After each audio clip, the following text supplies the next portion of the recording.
You don't wake up from cryo sleep gently. You tear out of it like a drowning man breaking the surface. 1 second, you're nowhere. No thought, no time, just void. The next, bam, your lungs are clawing for air, your skin's freezing, and your brain's rebooting like a busted hard drive. I vomit the fluid out of my lungs, slam into the side of the cryopod, and suck in my first breath like it owes me money. It tastes like old copper and ozone. Something's wrong. Crackling static floods my helmet. Then a voice.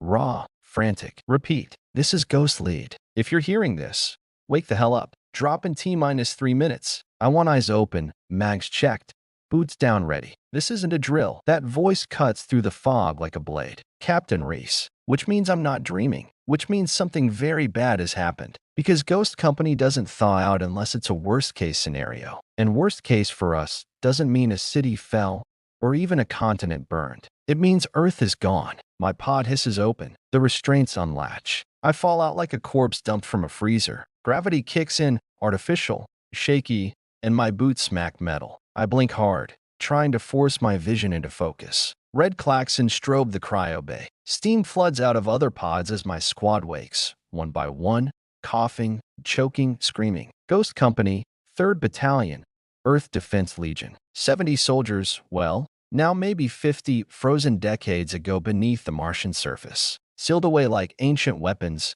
buried and forgotten. A contingency plan so grim that even the brass called us a myth. Until someone cracked open the vault. Welcome back to hell, growls Sergeant Rami as he limps past, already pulling on his exosuit. His synthetic leg clunks with every step.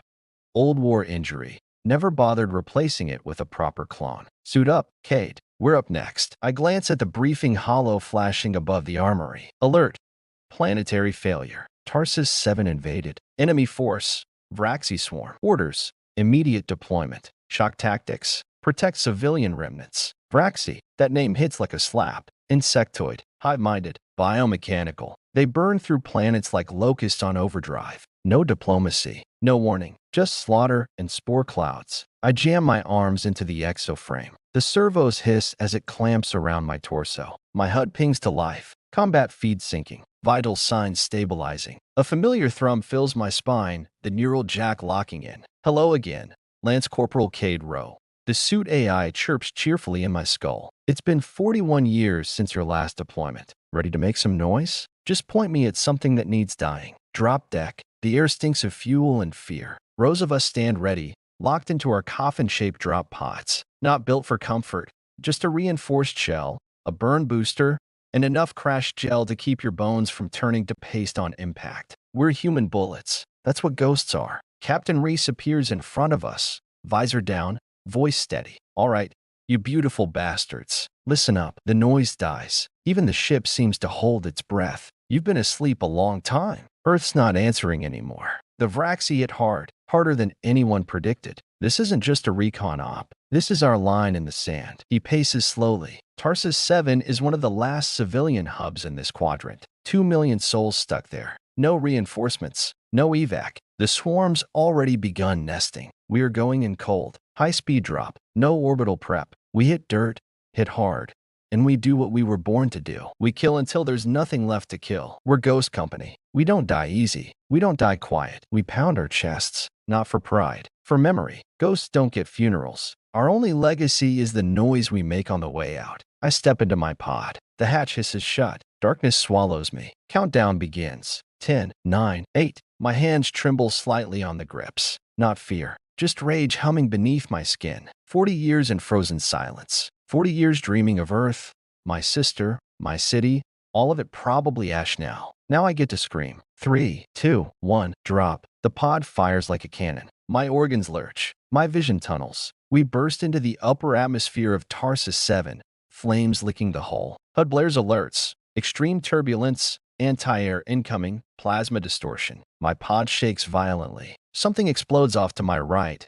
Another ghost. Maybe just gone. A streak of fire in the clouds. Then the storm clears, and I see it. Tarsus 7. Once a green-blue jewel on the outer rim, now burning. Hive towers rise from shattered cities like spiked tumors. The ground swarms with Vraxi, thousands of them, blotting out roads and rivers, moving like a living tide. There are no front lines. There is only chaos. My pod impacts. The world erupts. Pain. Fire. Impact. The gel does its job, but my ribs still scream. The hatch blows. I stumble out, rifle in hand, boots sinking into blackened soil. Gunfire rattles in the distance. Screams. Explosions. Debris falls from the sky like rain. I'm in the middle of a war zone. I'm home. Row. Rami's voice in my ear. Rally at grid 915. We've got hostiles converging fast. I move. Half sprint, half stagger, dodging flaming debris and twitching corpses. My motion sensors ping. Red blips. 2. No. 5. Closing fast. I dive behind a shattered transport, raising my rifle. It purrs to life. The barrel glows faintly blue. Magnetically accelerated rounds. Anti-armor. Old school death. Dressed in future tech. The Vraxi come. Spindly limbs. Blade arms. Bioluminescent eyes. They screech like tortured metal as they sprint toward me faster than anything that Sci should be. I fire. The first round slams into the lead bug, punching through its skull with a wet crunch. It stumbles, spasms, drops. 2 more lead. I roll left, fire again. Another falls in pieces. The last one lunges, claws out. Too close. I slam the butt of my rifle into its face, feel chitin shatter under the force. I draw my sidearm and unload 3 rounds into its gut. Acid sprays. The thing twitches, then folds. Silence. Just my breath. Ragged, sharp. Then a calm voice in my comms. Ghostly to all units. Welcome back to war. The first thing you learn in a battlefield drop is this. Hell doesn't wait for your landing gear to cool down. I hit Tarsus 7 like a meteor and came out of that drop pod with fire on my back and death in my lungs. No time to breathe. No time to regroup. Just flames, gunmetal, and the unmistakable reek of burning alien meat. The sky was still raining ghosts.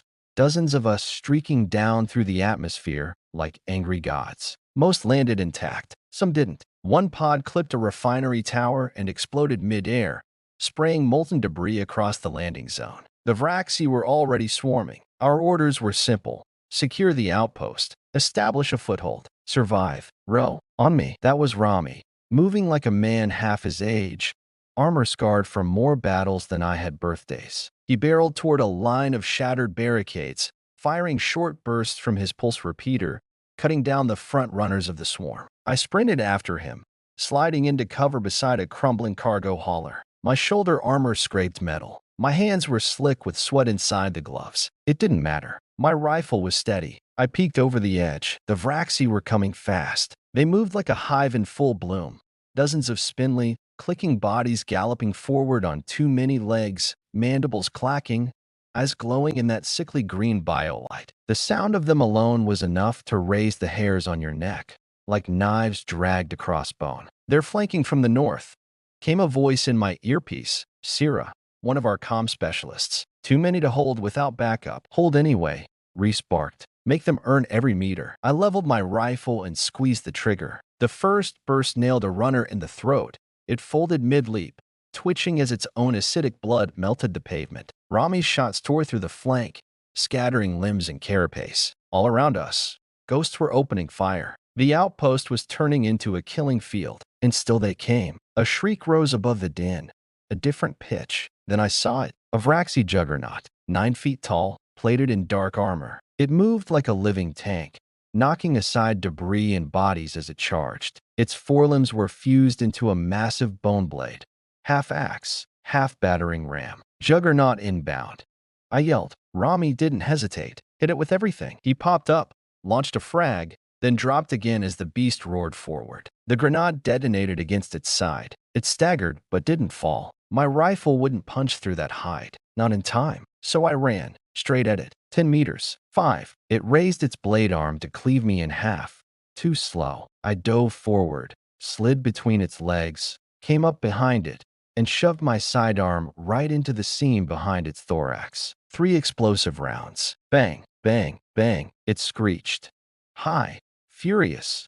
And then its chest burst outward, green-black gore spraying in a cone. The thing dropped, twitched once, then stilled. I was soaked, smelled like battery acid and rot. That's new, I muttered. Next time, maybe let me handle the suicide runs. Rami growled, grabbing my shoulder and yanking me behind cover again. No time to celebrate. The swarm hadn't slowed, But the tide was shifting. Ghosts were spreading through the outpost like wildfire, clearing buildings, planting mines, reactivating old defense turrets. The place had been a Terran mining hub once, long abandoned, now half buried in sand and soot. I checked my HUD. Tactical overview showed friendly positions tightening around the central plaza. The plan was working. Barely. Then my proximity alert screened. A drop pod, but not ours, came slamming into the ground less than 50 meters from our line. It cracked open like an egg. 3 Vraxi warriors clambered out, dragging something behind them, tubes,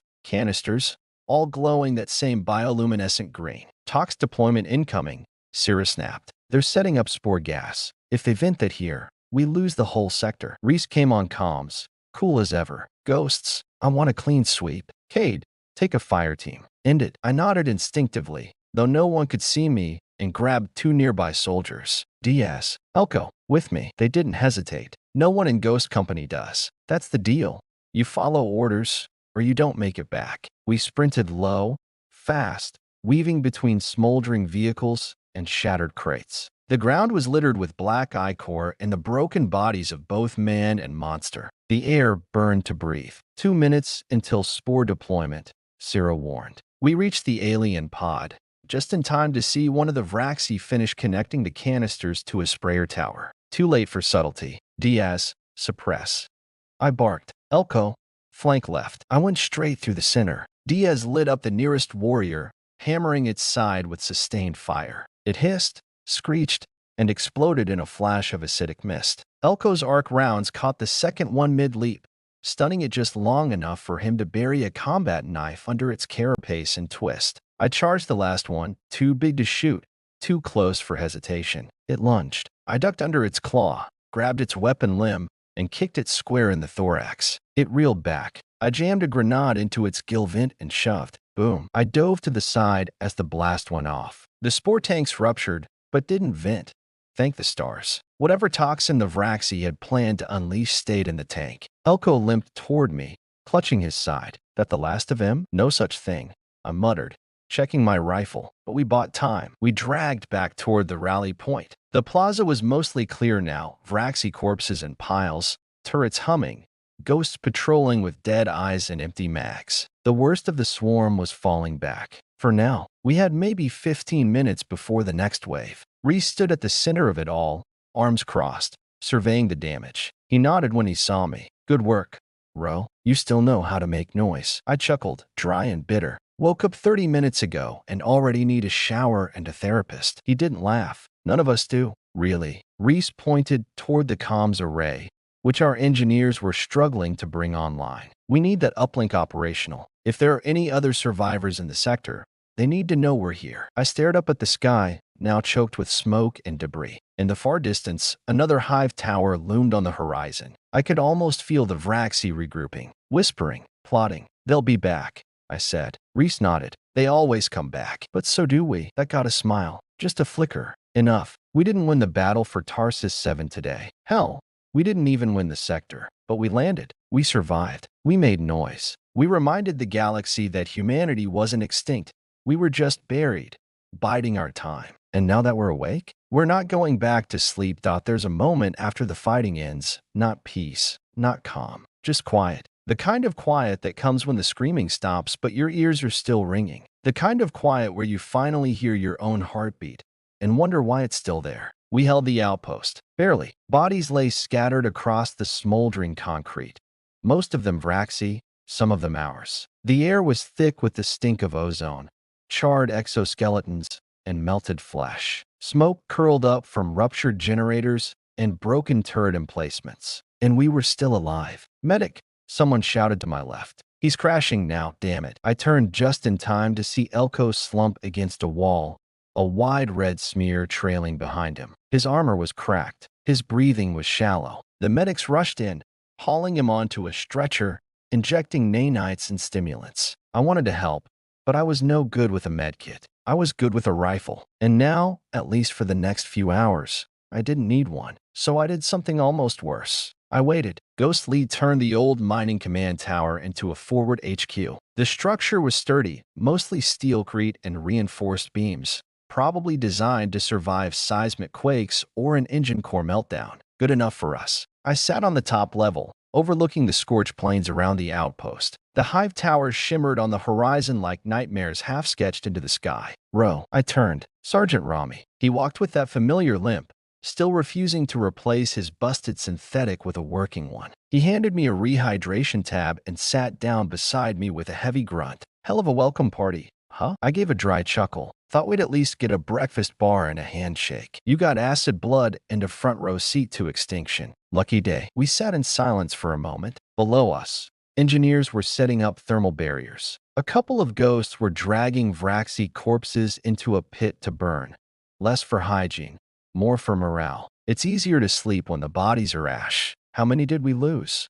I finally asked. Rami scratched at the stubble on his chin. 8 confirmed, Kia. 5 in critical. We're down 3 full pods. A pause. And that's just us. The civvies here, they've been dying for months. I looked back over the wall. That's when I saw them. A line of survivors moving through the rubble toward us. Maybe 100 people, dust-covered, gaunt. I sunken from weeks of fear. Some clutched children. Others carried makeshift weapons. All of them looked like they'd seen too much and survived more than they should have. They weren't running. They were walking. Like the worst had already come, and they'd stopped being afraid. Rami stood. Come on, let's meet our new neighbors. Their leader was a woman named Sarah, mid-40s, former planetary logistics officer. She spoke like a soldier, but looked like she hadn't slept in a year. She met us at the perimeter, flanked by 2 armed civilians and a kid who couldn't have been older than 16 carrying a plasma saw. You're not supposed to be real, she said flatly. Ghost company, I replied. We're like Santa Claus. We show up when no one else will. Sarah didn't smile. She didn't blink. We've buried 800 people since the Vraxi landed. Kids, workers, my husband, my sister. You want to help? Don't tell jokes. Just kill them. Rami nodded. That's the plan. She looked past us, toward the hive spires. You don't understand. They don't just kill. They harvest. They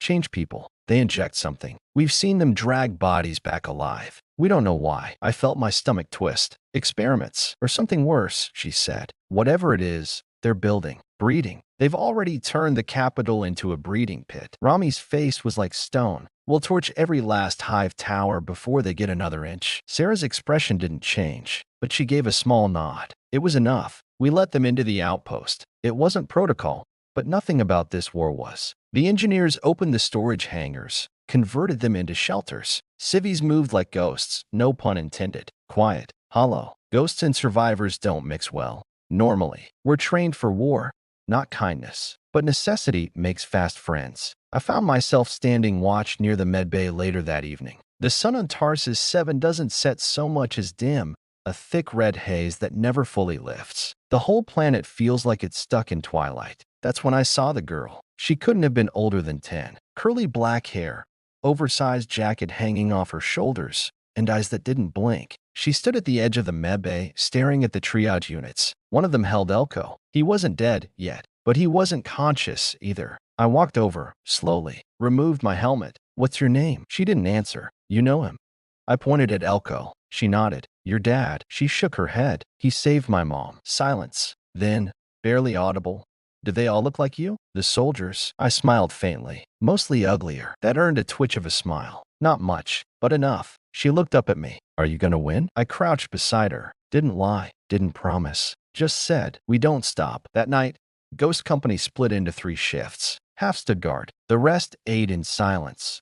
Armor plates off, muscles aching. No one talked about Earth, or what year it was, or who they left behind. You don't wake up after 40 years in cryo and start catching up on news. You just fight. Status report, Reese said, standing at the center of the mess. We've established basic defense lines. We've got scavenged drones running perimeter sweeps. Ammo is limited. Water's worse. Food's fine for now. He looked around. But none of that matters if we don't stop the swarm. He activated the holo table. It projected a 3-dimensional model of the region, craters, hive towers, shattered settlements. This isn't random. The Vraxi are building a forward cradle, one of their rapid spawn clusters. If they finish it, this planet's done. Every living thing here becomes part of their machine. The holo zoomed into a fissure northwest of our position, deep within the wastes. That's our next target. Someone coughed. Another whispered, suicide. Reese ignored it. We're not here for a war of attrition. We're here to hit first, hit hard,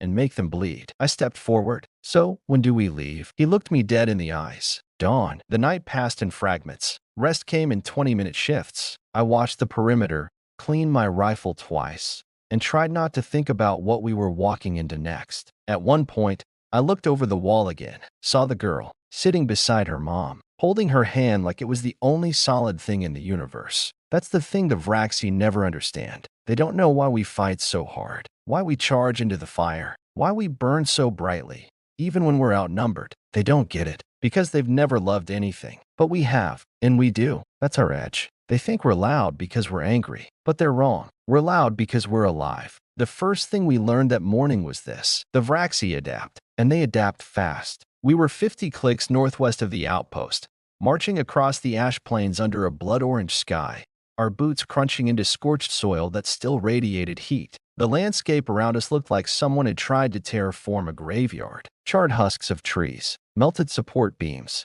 half-buried bones, re-sled point, armor dark with soot, helmet polarized. I was second column, eyes scanning the ridge lines for movement. Rami and Siro were covering the flank. Ghosts moved in silence, fluid, precise, like wolves made of steel. We were hunting. Intel from the recon drones said this hive cluster was a smaller one, maybe a forward nursery or breeding mound. If we hit it hard enough, we could set back their spread by weeks, give Tarsus 7 breathing room. But no one really breathes on this planet. Not anymore. Movement. Sector Delta.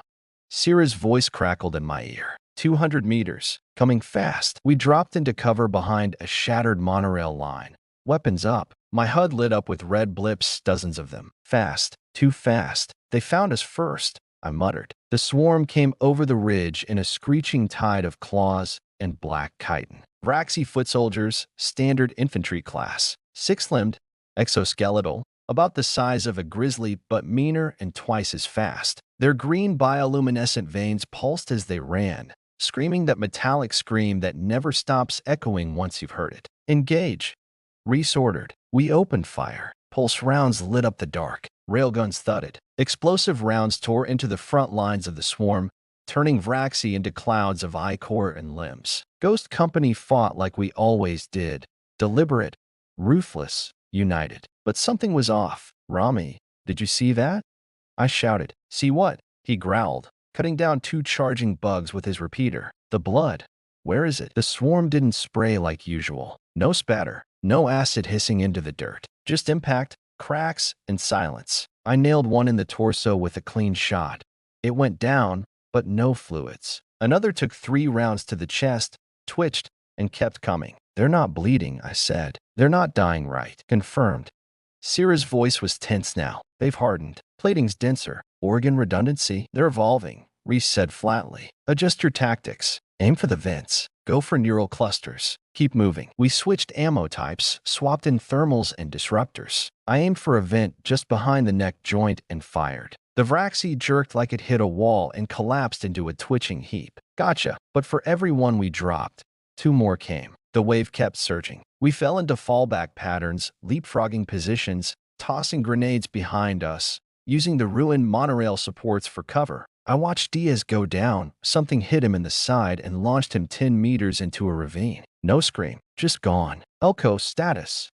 I shouted into comms. 5th Fire Team pinned down near the East Ridge. He responded, voice ragged. We've got wounded. We're losing ground. Reese came on comms. Collapse on my position. We're pushing forward, breach style. If we stay on the defensive, they'll box us in. We regrouped fast. 20 ghosts left. Maybe less. I didn't count. Counting doesn't help when the numbers only go down. The hive was in view now, if you could call it that. A pulsing black dome sunk into a crater, surrounded by dozens of spine-like towers. It was alive, or something close to it. It breathed, shivered, twitched, and we were going in. We hit the hive's outer wall with everything we had. Plasma charges, shock lances, disruptor rounds. The flesh-like membrane peeled open under the onslaught, oozing gray smoke and steam. The smell was like burning tar and rot. Inside was worse. The interior of a Vraxi hive isn't just organic, it's purposeful. Walls made of excreted resin and bone. Pockets of biolite. Spore pods clustered like tumors. Every inch of it was designed to breed, to harvest, to consume. This place is new, Rami said. scanning the walls. It shouldn't be this developed. Not unless. A roar cut him off. We turned. A new Vraxi unit emerged from the far chamber. It was humanoid. No, it was used to be human. It still wore parts of our armor. Ghost plating melted into its flesh. Its face was warped. Jaws split open sideways, mandibles fused with teeth. Its eyes glowed a dim red, and something like an exoskeletal spine had burst from its back. It moved like a ghost. Fast, tactical, precise. Reese whispered, "Oh God, they're using us." Ghost Echo, Sarah said. Confirmed biomimic integration. They're not just harvesting, they're copying. Then it charged. Reese met it head on. The thing moved like lightning. It blocked Reese's shot with its forearm, then lunged and slammed him into a wall with bone knives for fingers. Rami tackled it off him, and they crashed into a resin pit, grappling, screaming. I raised my rifle. Clear shot. I shouted, "No!" Reese barked, "You hit them both." But Rami didn't give me the chance. He grabbed a thermal grenade from his belt, shoved it into the creature's torso, and laughed. "Get bent, you knockoff son of a..." The explosion silenced everything. After the shot cleared, all that was left was a crater in the high floor and Rami's mangled dog tags. I picked them up with shaking fingers. Ghosts don't cry, but we remember. Reese stood up, coughing blood. No more delays. Plant the charge. Collapse the hive. Sarah moved fast. Set the demo kit. Timed for 45 seconds. Long enough to get clear. Maybe. We ran. Vraxi flooded the corridors. Some new, some old, all hungry. I dropped two with short bursts, then grabbed a wounded soldier and hauled him over my shoulder. Sarah lobbed a sonic mine behind us. It went off like a thunderclap, shattering resin, crushing walls. The exit was closing. I sprinted through the breach with half a second to spare. The detonation followed. A column of flame burst from the hive crater, throwing us all to the ground. The shockwave shattered nearby towers. Chitin and spore clouds rained from the sky. The whole hive collapsed inward. One less cradle for the swarm. But no one cheered. Back at the outpost, we counted heads. 17 ghosts returned. From 48, Elko had lost a leg. Sierra had a cracked spine. Reese had 3 broken ribs and internal bleeding. Me? Just bruises. But my heart felt hollow. Rami was gone. Diaz too. Half the company. And worst of all, the Vraxi now had our blueprint. They're learning, Reese said as we patched him up. They're not animals. They're strategists. And they're getting better. They turned one of us into a weapon, Sarah whispered. No, I said. They turned one of us into a message. What message? I looked at the burned tags in my hand. That we bleed. That we die. And they don't. But I was wrong. We bleed. We die. But they don't win. Because for every ghost they turn, we burn 10 of theirs to ash.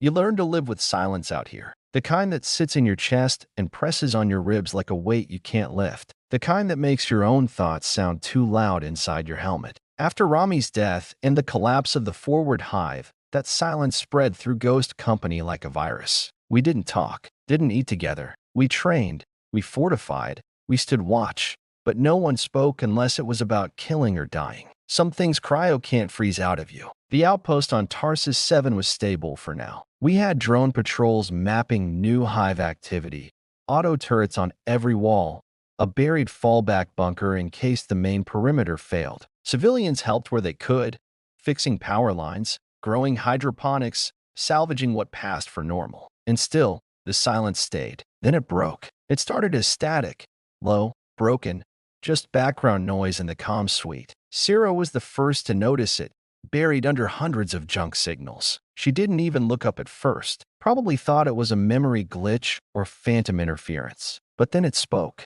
a voice, faint, warped, full of distortion and time decay. This is ZZK Solar Bastion.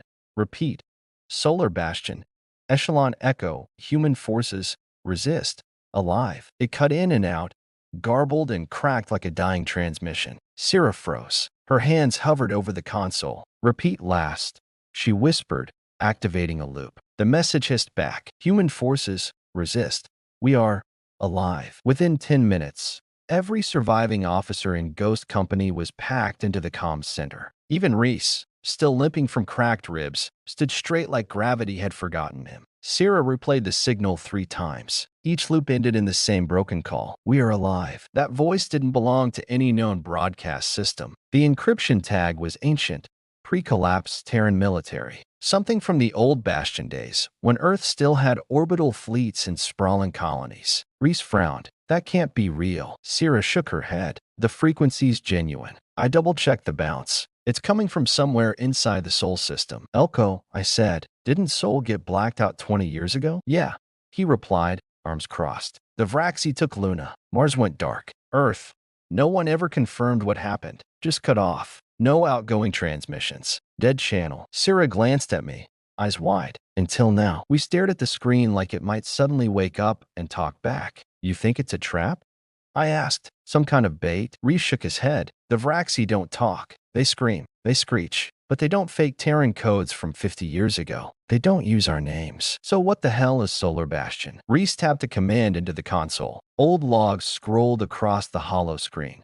Decommissioned stations, Black Ops orbital defense grids, long scrubbed programs. Then he found it. Project, Solar Bastion. Status, unknown. Designation, Deep System Failsafe Command Post. Location, classified. Purpose, reignite command infrastructure in event of global collapse. The entry ended there. No coordinates, no updates, just a digital ghost from a world that probably didn't exist anymore. So you're telling me, Elko muttered, that there's a command post somewhere in Sol System? Still running? Maybe, I said. Or maybe someone turned it back on. Reese nodded slowly. And if they did, they need help. 3 hours later, the engineering bay was fully online. We reconfigured the outpost's long-range comms array to act as a directional scanner.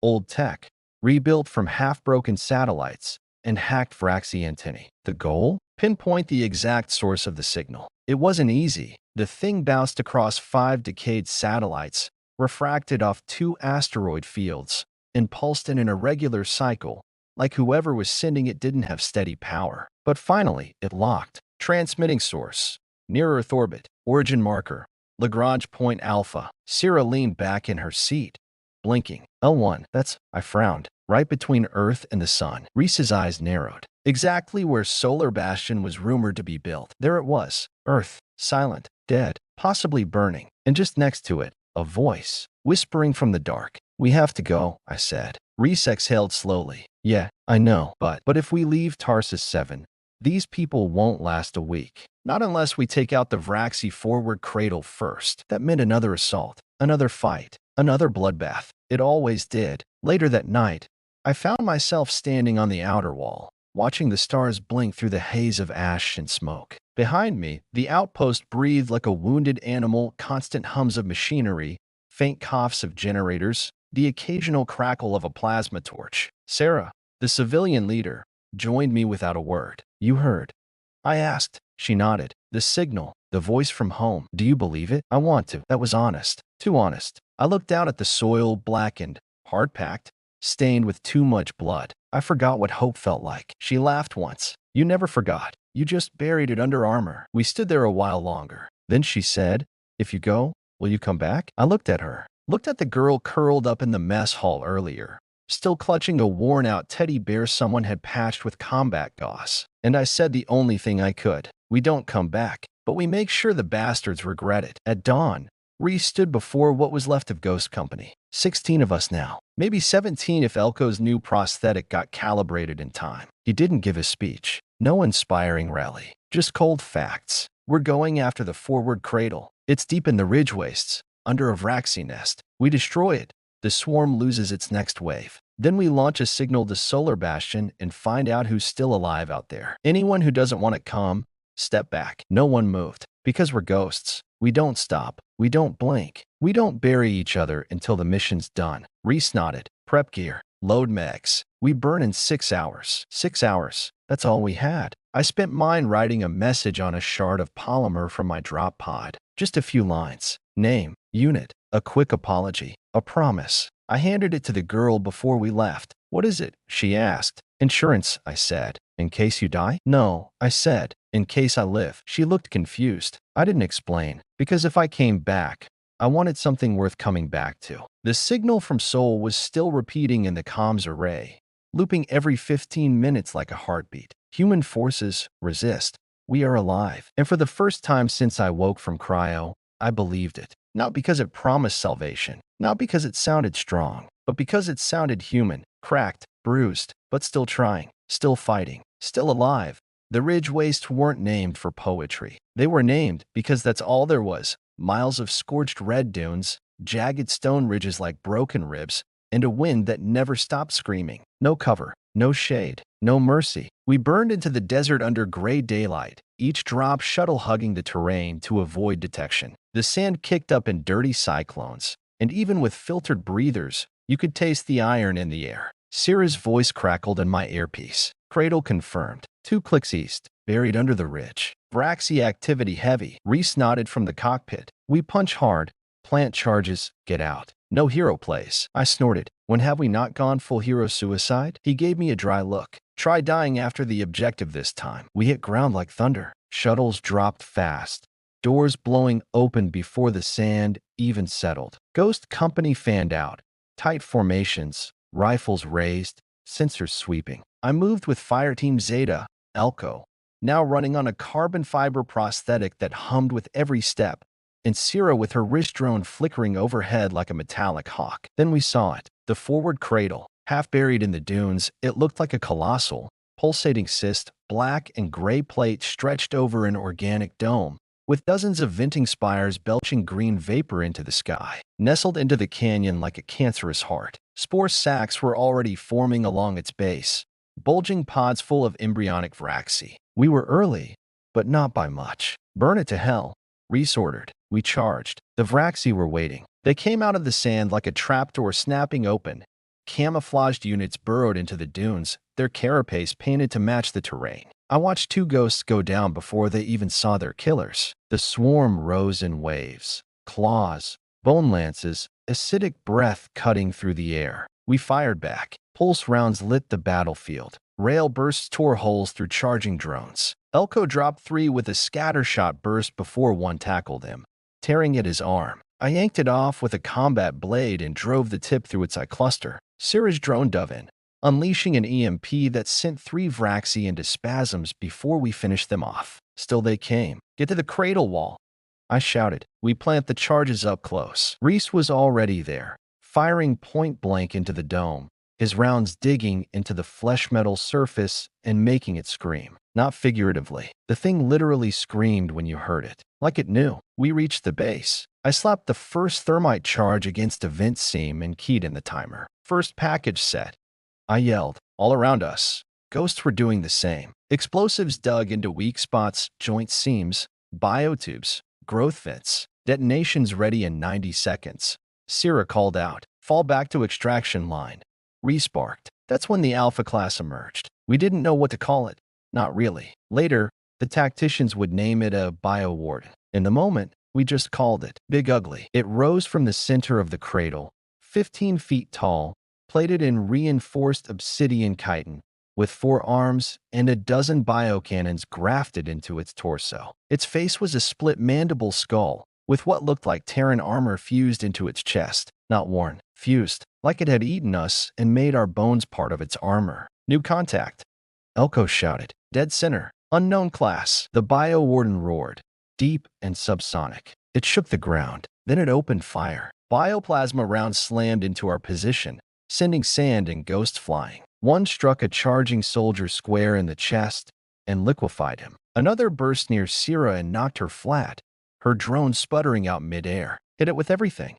Reese ordered. We did. Thermal rounds, armor-piercing slugs, plasma lances. Nothing stopped it. The thing shrugged off direct hits like they were mosquito bites. It barreled forward, swinging one massive claw into a ghost and pulverizing him. I fired an entire mag into its eye cluster, and it barely flinched. Elko, I shouted. You got anything heavier? Got one, he yelled, pulling a shoulder-mounted grav launcher from his back. Stand clear. He fired. The round hit square in the warden's midsection, pulsing with kinetic shock. The beast staggered, roaring, limbs flailing. It crashed into the dome wall, splitting a vent spine. Go.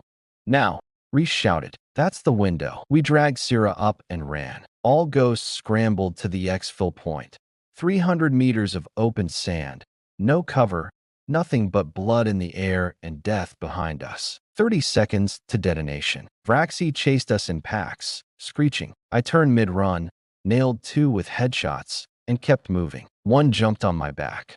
I rolled, slammed my elbow into its jaw, and drove my knife into its chest. 20 seconds. Elko got hit, took a spike in the leg, and limped hard. I slung his arm over my shoulder and hauled him toward the evac line. 10 seconds. We dove behind the final ridge just as the charges went off. The explosion ripped through the canyon like a god's breath. Firestorm. Shockwave. A column of green and black flame erupted skyward, turning the cradle into airborne ash. The ground collapsed in on itself, sucking half the ridge with it. And just like that, the forward cradle was gone. We held position for an hour, rifles still hot, waiting for the inevitable counterattack. It never came. Whatever that cradle had been powering, whatever it was spawning, it died screaming in the dirt. Reese limped over to me, face pale but steady. How many? I looked around. 14 ghosts left. 5 injured. 3 critical. He nodded. That's still enough. We returned to Tarsus 7 under dusk light. The civvies cheered,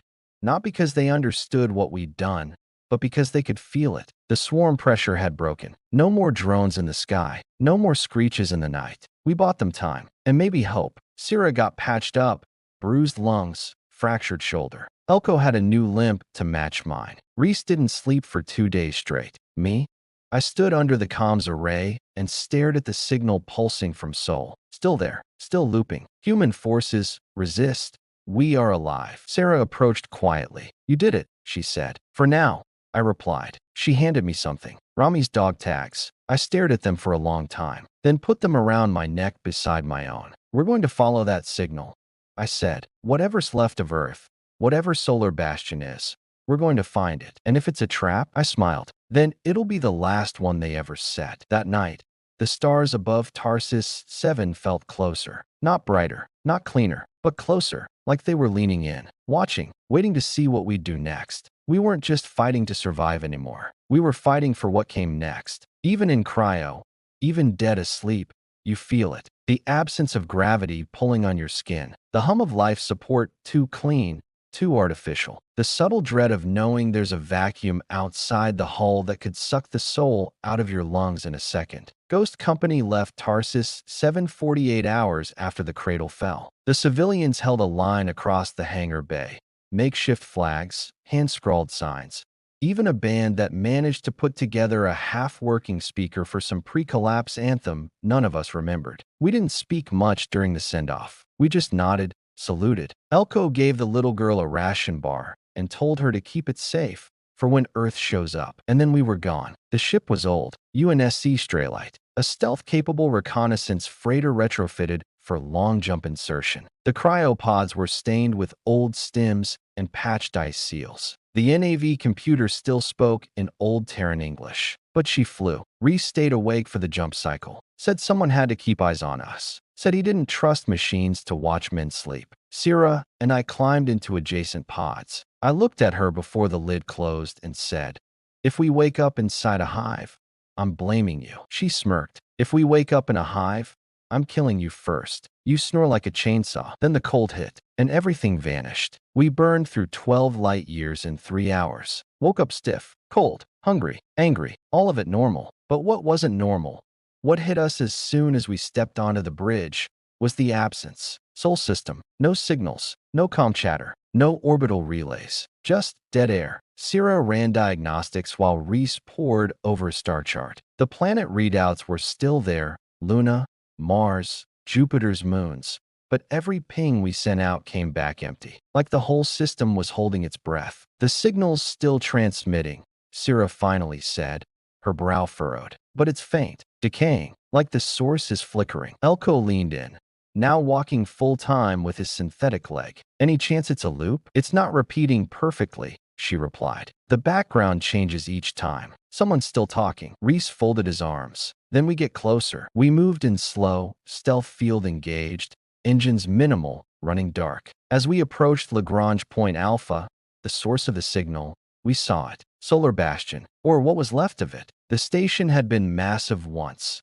A triple-ringed orbital command platform, bristling with sensor arrays and gun ports. But now it looked like it had been bitten. Whole sections were torn open, hangars vented to space. One of the outer rings had snapped in half, floating nearby like a broken spine, and surrounding it were the bones, not shipwrecks, not debris, human remains. Hundreds of frozen bodies drifted in a slow orbit around the station, locked in zero-G death spirals, some still in armor, some just in shredded vac suits. One of them bumped against our viewport. Her eyes were still open. Jesus, Elko whispered. No life signs, Cirrus said. No motion inside the bastion for at least 5 years. But the signal's still active. Reese turned to me. Suit up. We're going in. 4 of us boarded the bastion.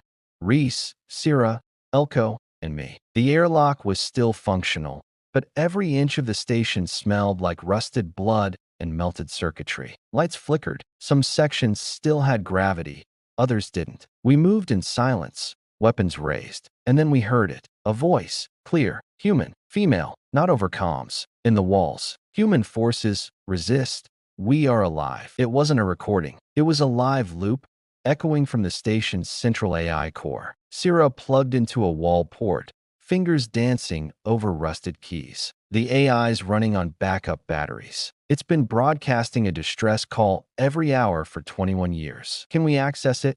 I asked. She nodded. Maybe. But if the Vraxi find out we're here, Reese didn't blink. We'll be ghosts by then. The Bastion's bridge was buried deep, behind 2 collapsed corridors and a zero-G shaft that nearly pulled Elko into a vent fan. We pushed through collapsed beams, floated past frozen consoles, and finally reached it. Syrah plugged into the command port. Lights flickered. Something stirred. Then a voice. Warped, strained, but unmistakably human. Designation, Aegis. Terran Strategic Bastion Core. State, fragmented. Memory sectors, 81% corrupted. Reese stepped forward. Aegis. This is Lieutenant Reese of Ghost Company. Identify signal origin. A pause. Welcome, Ghost Company. You are late. That sent a chill through us. Late for what? I asked. Another pause. Then the screen blinked, initiating playback. What we saw was worse than any hive. The holofeed showed Earth burning. The date on the file was 19 years ago. The video was from a low-orbit drone. Aegis had kept it hidden in a covert uplink. Earth's sky was black with swarm ships, Vraxi cradles falling like meteors. Cities, New York, Cairo, Berlin, melting into organic slums. Hive towers rose like tumors from every continent. But in the center of it all, something stranger. A shield, golden, massive, stretching over what used to be the Himalayas. Beneath it, movement, ships, energy spikes, human activity. They're still alive, Elko said. Or they were, Reese muttered. 19 years ago. Aegis spoke again. Status unknown. Communications blocked by Vraxi jamming tower in geosync orbit. You must destroy it. Reese looked at us. You heard the lady. We returned to the Straylight with new purpose. Aegis uploaded coordinates of the jamming tower. It was massive, twice the size of the Bastion, anchored between Earth and Luna, guarded by what looked like an entire swarm fleet. Stealth won't work, I said. We don't need stealth, Reese replied. We need to send a message. You want to hit it head on? He smiled grimly. No. I want to crash a station into it. Our plan was suicide. All Ghost plans are. We'd remote trigger the Bastion's grav stabilizers, set a course, and send the whole station, what was left of it, straight into the jamming tower at terminal velocity. One shot, one window. We planted charges to guide the break. Prepped the Straylight for a fast burn away. Timed it down to the millisecond. Then, just before we left, I stood alone on the bridge. Watched Earth spin below. So blue, so broken, still turning. We're coming, I whispered. Then we lit the fire. The Bastion ignited like a corpse possessed. Thrusters screamed. Grav plates shifted, and it began to move. The Vraxi noticed too late. They scrambled ships from the tower. Too slow, too clumsy. The impact was beautiful. The station hit the jamming tower dead center, snapping it in half and sending chunks of alien tech tumbling into the thermosphere. And just like that, the signal from Earth was clear. This is Bastion Himalaya. Human resistance active. If anyone hears this, we're still here. Repeat, we are still here. Back aboard the Straylight, Reese turned to us. Now we know where they are. And what's left of them, I said. Syrah nodded. They survived all this time. Then we're going down there, Elko said. To Earth. I asked. Reese looked at the blue world turning beneath us. No, he said. To finish what we started. Once we called it home. Now, All that's left is a ghost of a world, broken, burning, and haunted by memories of a humanity that fought until it couldn't fight anymore. We made our final jump from the Bastion remnants to Earth, cutting through the blackness of space like a knife through flesh. I could feel the weight of history bearing down on me as our ship descended into the atmosphere, like the world itself was holding its breath. The Straylight was small and fast, but it didn't matter. The moment we breached the stratosphere, we were vulnerable. I could see the Vraxi ships in orbit, guarding what was left of Earth like vultures circling a dying carcass. We were dead meat if they spotted us. But for now, the planet had no clue we were coming. Syrah sat at the helm, her eyes flickering between the radar and the viewports. Reese was at her side,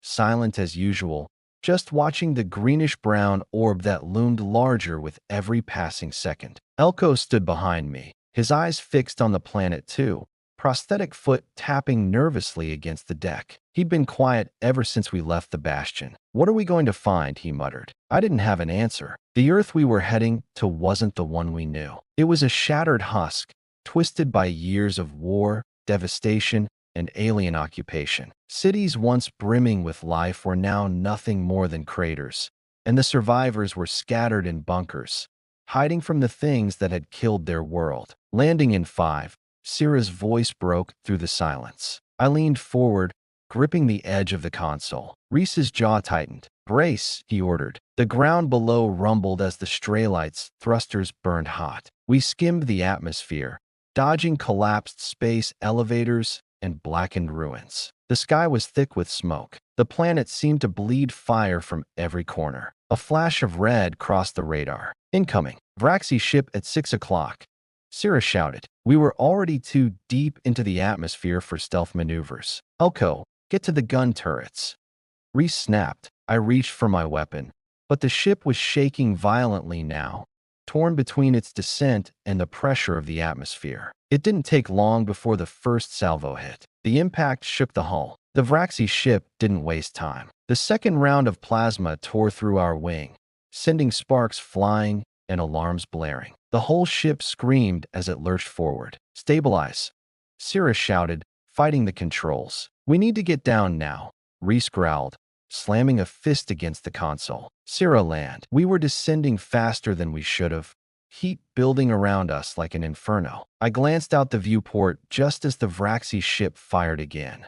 This time, it grazed our rear thruster. We were out of options, and then we hit. The world went black. When I woke, I was in a crater. Not a metaphorical one, an actual crater. The Straylight had slammed into a broken city, its core gutted by the Vraxi's bombs. I could hear the groan of twisted metal as the hull screeched and shifted beneath me. The air was thick with ash and smoke. Every breath felt like inhaling fire. I reached for the comms. "Straylight? Anyone alive?" There was a crackling pause. Then, Reese's voice, rough and strained, came through. "We're here. Everyone's alive, barely." The ship was a wreck, its navigation system fried, weapons systems useless, and external comms scrambled. But at least we were still breathing. I pushed myself up, feeling the ache of every bruise, every scrape, every broken rib. I found my rifle, checked the charge, and moved toward the exit. The others were already gathering near the hatch. Syrah was the first to step out of the wreckage. Her helmet cracked, eyes narrowed against the smoke-filled horizon. "We're in the old eastern seaboard," she said, her voice steady despite everything. "New York, what's left of it." New York. It wasn't what I imagined. I'd read the reports, seen the maps, but nothing prepared me for the scale of the destruction. The skyline was gone, replaced by jagged spires of twisted metal, collapsed skyscrapers, and endless smoke plumes rising from the ruins. The once glorious city had become a charnel house, with every corner covered in ash and dust. And in the distance, just barely visible, was the wall, a massive structure stretching as far as the eye could see. It wasn't natural. It was something human-made, but not like anything I'd seen before. The surface was scarred, jagged, and blackened, as if it had been built and then destroyed over and over again. "That's our destination," Reese said, looking at the wall. "The last of humanity's resistance." We moved cautiously, as always, weapons raised, scanning every shadow. The city had become a death trap, hollowed out by years of conflict. Every step felt like walking in the wake of a war that never truly ended. We crossed the streets, avoiding the open areas. The sound of distant gunfire echoed through the broken alleyways. In the air, I could taste the burnt remains of civilization. "This used to be Central Park," Elko muttered, staring at a collection of ruined statues and toppled trees. "Can't even recognize it anymore." "Just keep moving," Reese ordered. We rounded a corner and came face to face with the remnants of a resistance checkpoint. Sandbags, rusted barbed wire, and a few tattered flags still waved in the wind. The ground was littered with human remains, some still in body armor, others crushed under fallen debris. Then I saw it, a faded patch on one of the bodies, a symbol, an insignia. It was the emblem of the UN coalition, the force that once unified humanity's military efforts before the Vraxi invasion. These were the last remnants of us. The entrance to the resistance base was hidden beneath a collapsed subway tunnel. We crawled through the rubble, fighting our way past more Vraxi corpses. Broken Vraxi corpses, their exoskeletons twisted and torn. Whoever had held the line here had fought until the very end. Inside, we found them, the survivors, a handful of men and women, battle-worn and desperate, hiding in the shadows of their underground fortress. The walls were covered in maps, old tech, and ration containers. But the most unsettling thing was the eyes. Empty, hollow, like they'd been staring at the void for too long. And standing at the center of it all was a woman who looked like she'd seen the worst humanity could offer and still managed to survive it. Her name was Colonel Mira Solis. She didn't greet us with warmth, didn't offer thanks, just a sharp look and a nod. "You're late," she said, her voice sharp and cold. "We've been waiting for years. We had to get through the swarm," Reese said. "We're here now." Her eyes flicked to the hole in the Straylight's hull, to the crater we'd made landing. "And you brought a ship that's barely held together?" "We'll work with what we've got," I said, stepping forward. "We came for answers." She studied us, looking each of us over carefully. Her gaze lingered on me for a moment longer than the others. Then she spoke. "Then you will have to answer to the people who've lived through this hell, who've watched the world burn." We spent the next several hours in silence, as Colonel Solis walked us through the remnants of the resistance. What was left of humanity had gone underground, literally, and they had long since stopped thinking about survival the way we used to. They were just holding on, not to Earth, not to a home, just to whatever came next. I watched them as they worked, young men and women, barely out of their teens, tearing apart old tech and converting it into makeshift weapons. Some were hacking into still active surveillance drones. Others were working on crude armor, designed not to protect, but to survive long enough to kill. "We've been trying to get the hell out of here for years," Mira said as she led us to a map of the Earth's remaining safe zones. "The swarm has us surrounded, and we can't hold much longer. But you," she turned to Reese, "you came here for a reason." "I didn't come for a reason," Reese replied. "I came because we were told to come." Solis stepped closer, her eyes burning with a quiet rage. "Well, now that you're here, maybe you'll help us turn the tide. I've learned that when you fight long enough, you stop fighting for what you want. You fight for what you can keep." Earth was no longer a place to conquer. It was a place to survive. And after everything we had seen in the years leading up to this moment, frozen moons, hollowed-out cities, and the endless war against the Vraxi, it was becoming increasingly clear that survival was the fight. We hadn't come for glory. We hadn't come to save the world. We had come for answers. The resistance in New York, the last living remnants of the UN coalition, had finally shown us what we needed to know. The Vraxi were closing in. No matter how many times we knocked them back, they always came back with more soldiers, more ships, more hunger. And Colonel Mira Solis? She wasn't content with just surviving anymore. She had a plan, a real plan. A strike against the Vraxi's primary stronghold, the Black Bastion. A place so deeply entrenched in the heart of Earth's last defensible zone that even the remnants of humanity couldn't touch it. But there was a catch. "The Black Bastion is a fortress," Mira said, looking over the map of what was left of Earth's military holdings. "No one gets in, no one." We had seen the signs, the towers, the wreckage of battles fought and lost. But what Mira had laid before us was something far darker than I could have imagined. The mission was simple in its outline. Destroy the Black Bastion's core, cripple the Vraxi's logistical lines, and break their control of Earth. The strike would be a suicide run, no different than anything we'd done before. Only this time, we weren't fighting just for our own survival. We were fighting for the future of a species that had almost wiped itself out. Reese looked at me across the table, brow furrowed. Ready to be heroes again? He asked with a grim smile. I looked at the map. You mean ready to die? Myra's voice cut through. No one's dying today unless we make them. The plan hinged on two key objectives: sabotage and distraction. We had to breach the Bastion's lower levels, destroy the reactors, cripple the energy grid, and unleash the chaos necessary for the final strike. Myra's resistance would handle the diversion, keeping the Vraxi distracted while we planted the explosives deep within the Black Bastion's heart. The problem wasn't the objective, it was the Vraxi. They had a strange way of thinking. They didn't just control the world,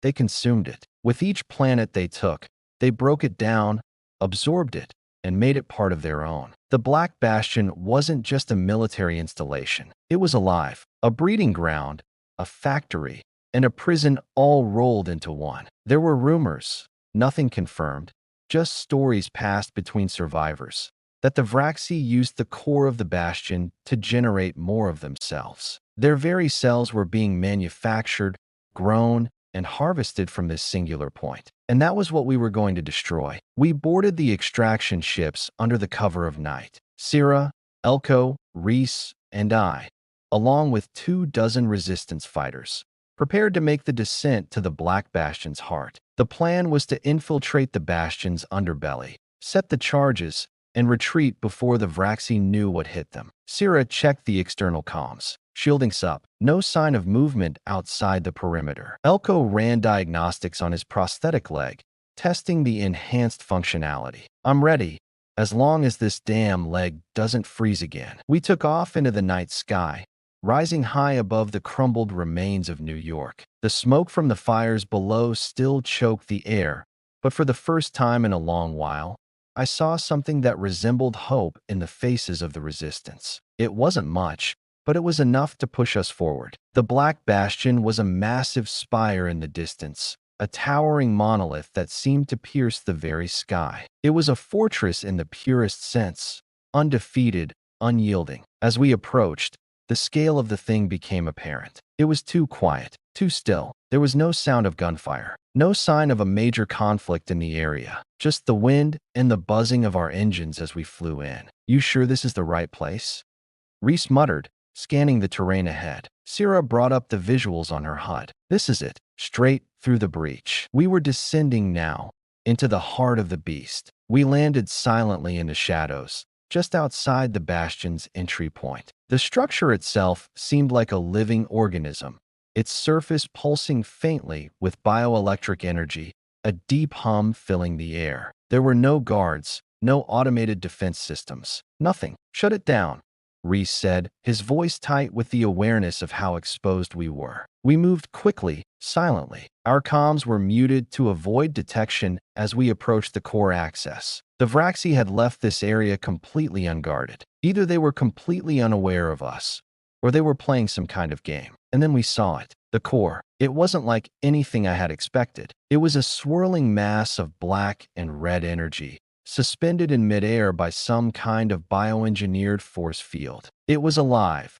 its surface undulating like flesh, veins of molten energy pulsing beneath its exterior. This was the center of everything the Vraxi had done to Earth. It was the heart of their control. I could feel it, deep in my chest. The thing breathed. Elko, I said, my voice barely above a whisper. Set the charges. He moved forward, examining the core's edges. This is going to take a few minutes. I stood guard, watching as Elko worked. Reese and Syrah had already taken up positions near the perimeter, covering the entrances. But I couldn't shake the feeling that we weren't alone. I turned back to the core, only to see this swirling mass of black and red energy pulse in response, like it knew we were there. The whole station seemed to tremble, as though it were awakening from a deep slumber. Finish it up, Elko, I urged. He was halfway through planting the final charge when we heard it.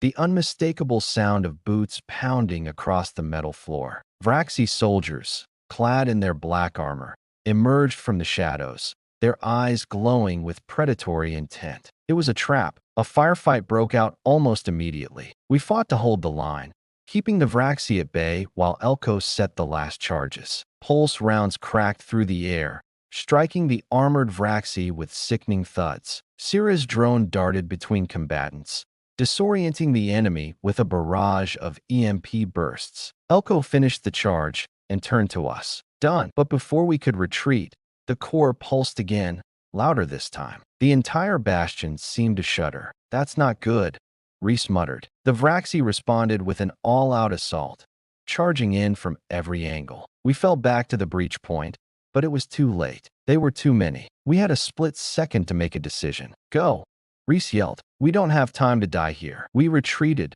fighting through a hailstorm of plasma fire and flying debris. Every step felt like an eternity, each breath heavier than the last. Just as we reached the extraction point, the world exploded. The core detonated with a force that could have torn the planet in half. The shockwave tore through the bastion, obliterating everything in its wake. The building buckled, the walls caving inward as the energy burst outward in every direction. The sound was deafening, and then there was nothing. When we woke, we were on the extraction ships, halfway out of Earth's atmosphere. The Black Bastion was a glowing wreck, its heart now shattered. The Vraxi had been decimated, just like the Earth had been. But something inside me was uneasy. We had won, yes, but at what cost? We did it, Sira said, her voice barely above a whisper. But Reese was silent. He turned to face the Earth one last time. His eyes were distant. Not yet, he said, his voice hollow. We've only just begun. When we hit the edge of Earth's atmosphere,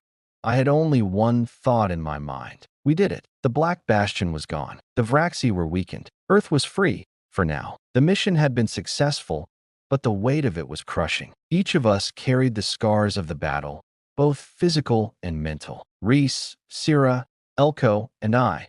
All of us had lost something we couldn't get back. And as we ascended away from Earth's broken surface, I realized the real cost of our actions wasn't in what we had destroyed. It was in what we had failed to save. We sat in silence for most of the journey. The hum of the engines was a constant backdrop, but it couldn't drown out the thoughts racing through my head. I couldn't stop thinking about the resistance fighters we'd left behind, about the soldiers who had given their lives for that single strike. For what? Was this victory? Or just a temporary respite before the next wave of destruction? We had blown up the bastion, sure, but the Vraxi weren't gone. They weren't even close to being finished. And there was a sickening realization gnawing at me. We'd killed one piece of their machinery, but they were still out there, still watching, still hungry. We need to talk, Reese finally said, breaking the silence. His voice was sharp, but there was something hollow in it. I'm not sure what the hell just happened, but we're not out of the woods. Sira, always the pragmatist, was already on her feet. She looked over at the damaged consoles. I'm checking comms. I need to see if there's anything left in orbit. If the Vraxi sent a response, we need to know. Reese nodded, but there was a tension in his posture. I could see it, even in the dim light. His mind was elsewhere. His thoughts were always on the mission, but something about this one, something about the cost of it, was different. Get in touch with Solis, Reese added. If the Bastion's out, they need to know we're coming back. I turned away, staring at the viewport, watching the stars streak by as we moved deeper into the void. The Earth, so beautiful from up here, now felt like a faraway memory, a place that no longer existed the way we remembered. Hours passed, and the ship drifted in space like a dead thing. I was starting to feel it, the weight. It sat like a lead blanket over my chest, suffocating me with every breath. I couldn't escape it. I kept seeing the faces of the resistance fighters, young, old, men, women, who had died for this cause. Did they know the truth? Did they know this wasn't over? Or had we all been sold a lie? Straylight, come in. Reese's voice crackled through the comms. Status update. Sira, what's the word? She was at the comms station, her fingers flying across the screen. I'm getting a signal. It's Solis. Reese's eyes narrowed. Patch it through. The speaker hummed to life, and Mira Solis's voice crackled in. Reese, we're hearing reports from the outskirts. The Vraxi fleet just moved. They're pulling back into deep space, regrouping. But we've lost contact with a few sectors. Not all the survivors are safe. Damn it, Reese muttered under his breath. How many? Too many, she said quietly. But we're holding on. For now. Reese clenched his jaw, his fists tightening. We've only delayed the inevitable. It's not just about delaying anymore, Reese, Solis said. It's about survival. It's about doing what we can with what's left. The next few hours passed in a daze. I wasn't sure what I expected. Some triumphant speech, maybe? A moment where we could all pat each other on the back and say, "We saved the world." But that didn't happen, because the truth was that we hadn't saved the world. Not even close. I found myself wandering the corridors of the Straylight, aimlessly. I couldn't sit still. The silence of the ship felt oppressive. The mission had been a success, but success didn't feel like victory. The universe had a sick way of making you feel like you were never truly winning, no matter how hard you fought. "Elko," I said, as I found him in the cargo bay, tinkering with his prosthetic leg. "What are we doing?" He paused for a second, turning to face me. "Surviving, same as always." I shook my head. But that's the thing. Surviving isn't enough anymore. Maybe it never was. His voice was low, thoughtful. I mean, we don't get to decide what comes next, do we? We just keep moving, keep fighting, keep surviving. I sat down next to him, feeling the weight of his words settle into my chest. Maybe he was right. Maybe survival had become the only thing that mattered. But how long do we keep fighting? I asked, my voice quieter now. We killed the Bastion, sure, but the Vraxi are still out there. And Earth is dead. Do we just keep running from them? From everything? Elko didn't answer right away. He adjusted the settings on his prosthetic leg, the faint hum of the machinery filling the quiet space. Then he sighed. "I don't know, man, but I do know this. If we don't keep going, we're dead anyway." Later, we gathered in the main briefing room. Mira Solis had requested a communication, and we needed to figure out what came next. The situation was grim. The Vraxi were still a major threat. The strike on the Black Bastion had weakened their control over Earth's remaining territories, but it hadn't been enough to drive them out. The survivors, scattered and broken, would need time to regroup. And Earth?